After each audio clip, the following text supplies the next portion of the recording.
I'm here today with Tim, owner of Desert Home Inspections. We're doing a home inspection on a new property. And Tim, just wanted to kind of discuss the importance of why we need a home inspection. Obviously, it's one of the most expensive purchases you'll ever make. There's some really simple things that a trained home inspector can find, and before you actually close on the property, you can have an opportunity to negotiate problems with the seller. We look at things that a normal person wouldn't see, getting in attic spaces, looking at the roof, either walking it or looking at it with binoculars.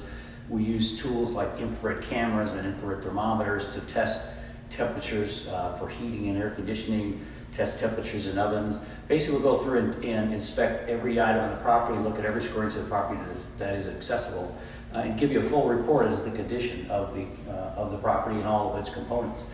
One of the benefits, even if we don't find any issues, is for most homes will come with a home warranty.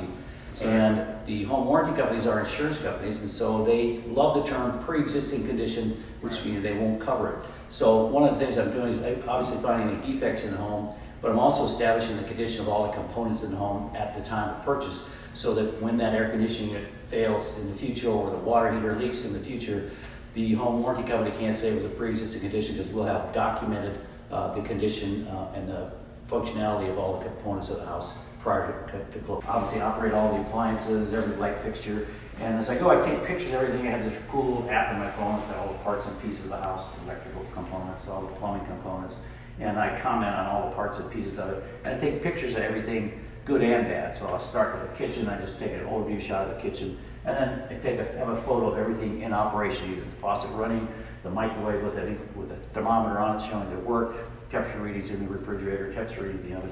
So it's a real detailed report. During the course of my inspection, I run water through every possible place in the house, every sink, toilet, drain, shower, basically push water everywhere it can possibly go. Because if there's a chance for a leak, I want to make it happen while I'm here, so I can find it and identify it, and hopefully find what should be a solution to solve whatever problem it is. Moisture issues can be the most serious things, but they can also be simple to fix once we identify exactly what it is. And one of the tools I use that really helps me find water leaks is an infrared camera. This camera sees a temperature, but it sees it to a really fine degree. I don't know if you can see the screen, it looks all orange. Yeah, we can see it. But if I put my hand in there, you can see my hand, because it is way warmer than the surrounding area. Wow. This is what they use to find the police in the helicopter used to find the guy hiding in the bushes at night. Nice. He has a temperature contrast between the surrounding cold area. So I can see warm temperatures, and it's real sensitive. I look at this piece of wall, it's all one color, but it's all one temperature. But even if I just touch it for a second, you can see my handprint on the wall. Look at that. Because I transferred a tiny bit of heat from my hand to the wall. I use it for things just the opposite. Anything that's wet would be colder than the surrounding area. Let me show you how dramatically it shows up. There's a sponge here in the sink. I'm looking at this kitchen sink here, and you can see the sponge is wet. You can see it's all blue colored because it's wet, and it's way colder. It's colder because as water evaporates, it dissipates heat, and that's why it feels cold on your skin. So I can find any moisture on walls, even inside of walls, with this camera. This is the last thing I do. Again, after I've gone through and done my whole inspection, push water where it can go, I go back through the entire house with this infrared camera. Now I know where all the plumbing walls are. Like in this house up above here, the master bathroom is right above here. There's a master tub sitting here, and there's a master shower. There's a toilet the toilet's right over here, and a couple of sinks over here. So there's supply and drain lines running through the ceiling here. And with this infrared camera, if there was any leaks, just like that sponge, I could find it and I would see it with this infrared camera. So it's one of the best tools I have. And if you have a home inspection done, if you don't have it done by Desert Home Inspections, make sure that your home inspector has an infrared camera, because you can't do a thorough home inspection without one. We do this on all of our home inspections. It's all part of the inspection. There's no extra charge for it. It lets us be the best inspectors we can be. I've had that before, where you've done a home inspection for us, and then later we try to talk to the home warranty company, and they want to say pre-existing.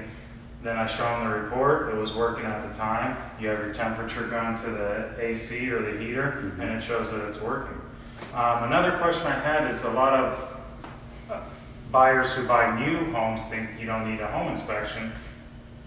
Tell them some of the things, I mean, you see on new homes. And I used to be I was a builder, superintendent, so I know how houses are put together. I know the mistakes that can be made, and frankly, the general contractor builds only probably about 5% typically of the house. The house is 95% built by subcontractors, which is a really competitive business that that usually goes to the lowest bidder for the painter, or the electrician, or the plumber. But anybody can make a mistake, and I inspect new houses all the time, and I almost never have not found some issues. Some fairly minor, but if I can find leaks that the plumber just didn't get that joint put together tight enough in the drain line, and it's not obvious. I can find it, but it's typically not obvious. You can't see the drywall isn't wet yet. To an extreme condition where I did a house where there was a 4,500 square foot single story home. It was a RV lot home, had a double gate on one side and a single gate on the other. I went through the double gate and walked in, and there's the two big air conditioning compressors are sitting right there. And I'm thinking, God, what a silly place to put them, right in the middle of where your RV pad is going to be. Sure enough, I walk around to the other side of the house, and the actual connections for the RV were on the single side. So you had a sewer connection and a 220 power connection and a water line specifically for an RV. It's just you couldn't get to it with the RV. And the builder had just made a mistake, a fairly significant mistake, but the builder ended up crediting that buyer $20,000 for that one issue. The buyer would not, he didn't have an RV, and wasn't really going to buy one. And it wasn't a big deal to him until I explained to him, it's a big deal to when you go to sell that for the resale. So it can be minor, but it also can be significant. Whether you're making the biggest purchase of your life or an investment property, I know I've bought several investment properties that I've had you inspect. It's always super important to get a home inspection anytime you buy a property. Thanks, appreciate it. My pleasure, thank you.